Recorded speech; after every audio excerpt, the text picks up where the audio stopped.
Jesse is a 27-year-old mechanical engineering student at the university.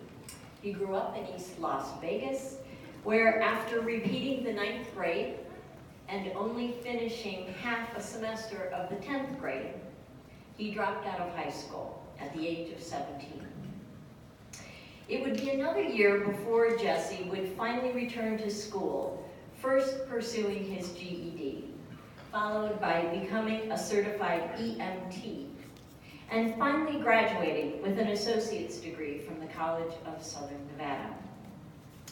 For his first couple of years at the University of Nevada, Reno, Jesse worked as a member of the Reno Justice Coalition to ensure that all students had equal access to education.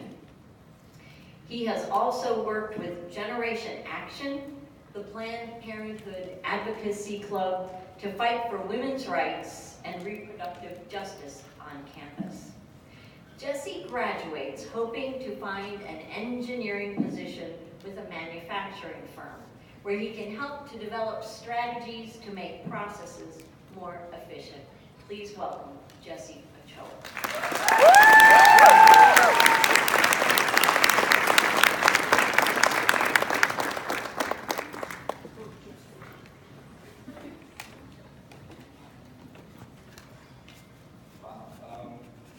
Hello, graduating class of 2019. My name is Jesse Ochoa, and I want to start off by congratulating all of you for this amazing accomplishment. All those long nights, that street test anxiety, the gallons of coffee, the debilitating senioritis, it's all paid off if you've reached this point. We're here, and we're graduating. You know, if you had told me 10 years ago that I would be on this stage, congratulating all of you, congratulating myself for making it to this point, I have laughed in your face. I was never supposed to make it to college. I was never supposed to graduate high school, and so I didn't. But it's interesting to be on this stage right now at this moment, because it was 10 years ago, almost to the day, that I came to the decision to drop out of high school. After years of suspensions, multiple expulsions, starting a riot at Centennial High School, I dropped out knowing that I had accomplished exactly what everyone expected of me. You see, I grew up in East Las Vegas in the early 2000s, which at the time the FBI labeled as one of the 25 most dangerous neighborhoods in the country.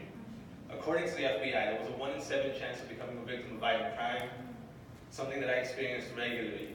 I grew up experiencing shootings, homes being broken into, I watched friends become victims of violence, and I watched a lot of them die because of it. At a young age, I started hanging out with gang members in my neighborhood, which put me on this long and hard journey through the Las Vegas drug trade. It started with selling to classmates. It started with selling to classmates, and then in a short time it escalated to my entire life. I was a troublemaker who got into fights in schools. I was suspended a lot. My poor mom came to a lot of parent-teacher conferences. She spent more time inside of the dean's office than I as a verse would like to remember. And she still tries to make me feel bad about all the moments she had to leave work to drag me by my ear to get to class. Classes that I ditched every chance I got. I failed every class I took. To show you actually how bad of a high school student I was, I have my transcripts from high school. So, freshman year of high school, F, F, F, F, F, F, F, F. Sophomore, which was technically my second year of freshman in high school, F, F, D's, and I got 1 C, which is amazing. Recapping, but I was a C in PE, so. By the time I dropped out of high school, I had been expelled, suspended multiple times. I had spent more time sitting in the dean's office than an actual classroom. By the second time I dropped out of high school, I had ditched classes more than about 149 times, and my GPA was a whopping 1.07. I was a textbook example of the school-to-prison pipeline at work. No one ever expected that I would make it here, least of all myself. But it was 10 years ago, almost to the day, that I came to this crossroad in my life. The path that I was on at that time had no future outside of a prison cell or death. But during one of the most difficult periods of my life, I made the terrifying decision to run away from everything I knew in the hopes of finding a new purpose and becoming a better person. Now, I wasn't great at making what most people consider to be good decisions. So, as an example of this, my first attempt at trying to find a new purpose in life was to try and join the military, the US Army, with a fake high school diploma, on account of dropping out thing. Needless to say, that didn't work. But what it did lead me to was a conversation which gave me the most obvious and best advice from someone in the military, my recruiter.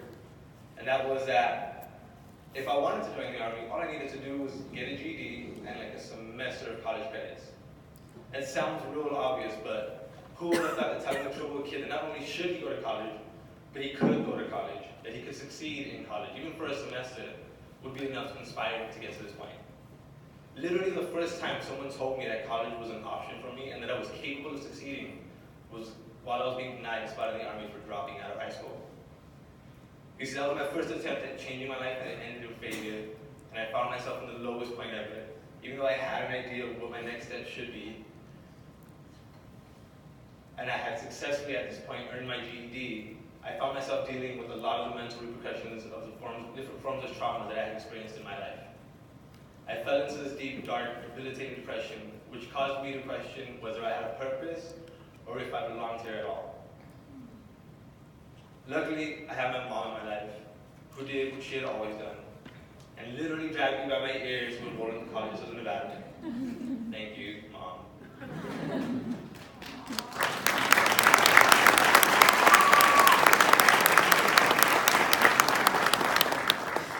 This was the start of the second attempt at finding some form of purpose. I pursued a career as an EMT for about 2 years before realizing that that also wasn't really my calling. So I went back to school for a third attempt at trying to find my place. I went to CSM for an associate's degree, and I want to highlight how unprepared I was for that experience. I was going into college having never written an essay before. I was 20 years old and I couldn't add two fractions together. Now I can probably say that I can write essays, and I have graduated with my first college degree at the College of Nevada, an associate's degree in journalism. And I'd like to take this moment as time to say thank you to the staff there at College of Nevada for investing the time with me and teaching me what I should have learned in high school. They were amazing professors. Professors like Judith Roberts, my English 100 teacher, who I sat through on the first day of my community college course, something outside of an EMS class, and sat listening to her tell me about how I needed to write 3 essays by the end of the semester, and feeling like I should give up. This was not for me. What was I thinking? I remember explaining to Judith Roberts that I had never written an essay before. I didn't know what I was doing. And thanks to her kind spirit and her generosity, she spent that entire night with me working on this essay. So I want to say thank you to her and to much of the amazing staff at the College of Nevada.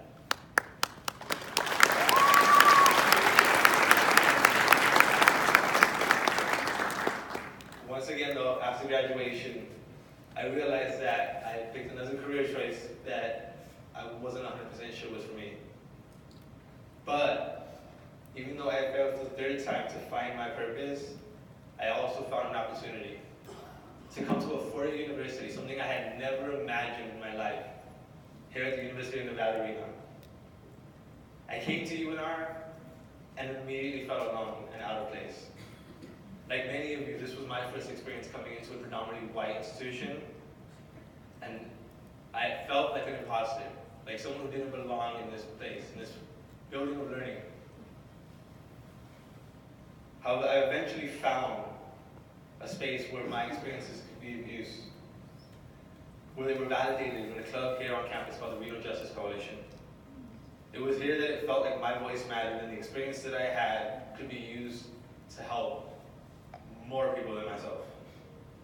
One of the first campaigns I took on was working as a student organizer to make a difference on this campus and making sure that students had access to education. Students like myself. Our JC took on a campaign to challenge the 15 and Finish program here on the university campus. Originally, every student was required to enroll in 15 credits in order to gain all that financial aid during Using the experience I had as a non-traditional student, I organized my community to combat this program, which made it harder for transfer students like myself, students with families, students attempting to balance a full-time job in order to attain a college degree. I'm happy to say that the program was changed to allow exemptions and create a more flexible program for all students. But while dealing with the university administration during this campaign, my feelings of not belonging felt reinforced by ideas that the university wasn't for students like myself, non-traditional students. A feeling that the Vice President of Student Services, Shannon Ellis, was gracious enough to remind me when she told me that during a conversation between RJC and the university administration, that UNR was not created specifically for non-traditional students such as myself. It made me doubt my purpose here at UNR. But I'm happy to say that everyone who told me I couldn't do it, I stand in front of you all and say that I proved you wrong.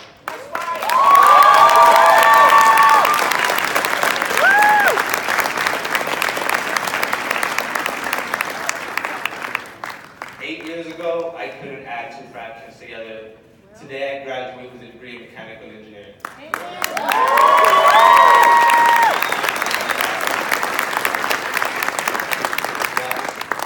I know I'm not the only person in this room who has felt these feelings. Many of us have had to start over, reevaluate the direction our life is going in, and choose a different path. Many of us have been told that we weren't smart enough, capable enough, or even just enough in general. We've been beaten down by people in the systems that try to hold us down by making us question whether we belong here, or whether we're capable of finding success. As someone who's a little older than most of my undergraduate peers, and who has had to start over and over and over and over again, I can confidently tell you that you are all much more capable than what your teachers, your peers, or your self-doubts have ever told you.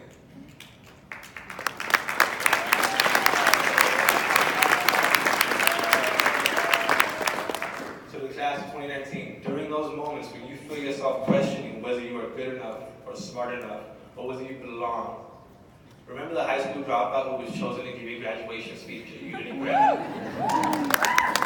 If he can find success, so can you. Class of 2019, I would like to thank you for the opportunity to speak, and once again, congratulations on this amazing accomplishment. Give yourself a round of applause.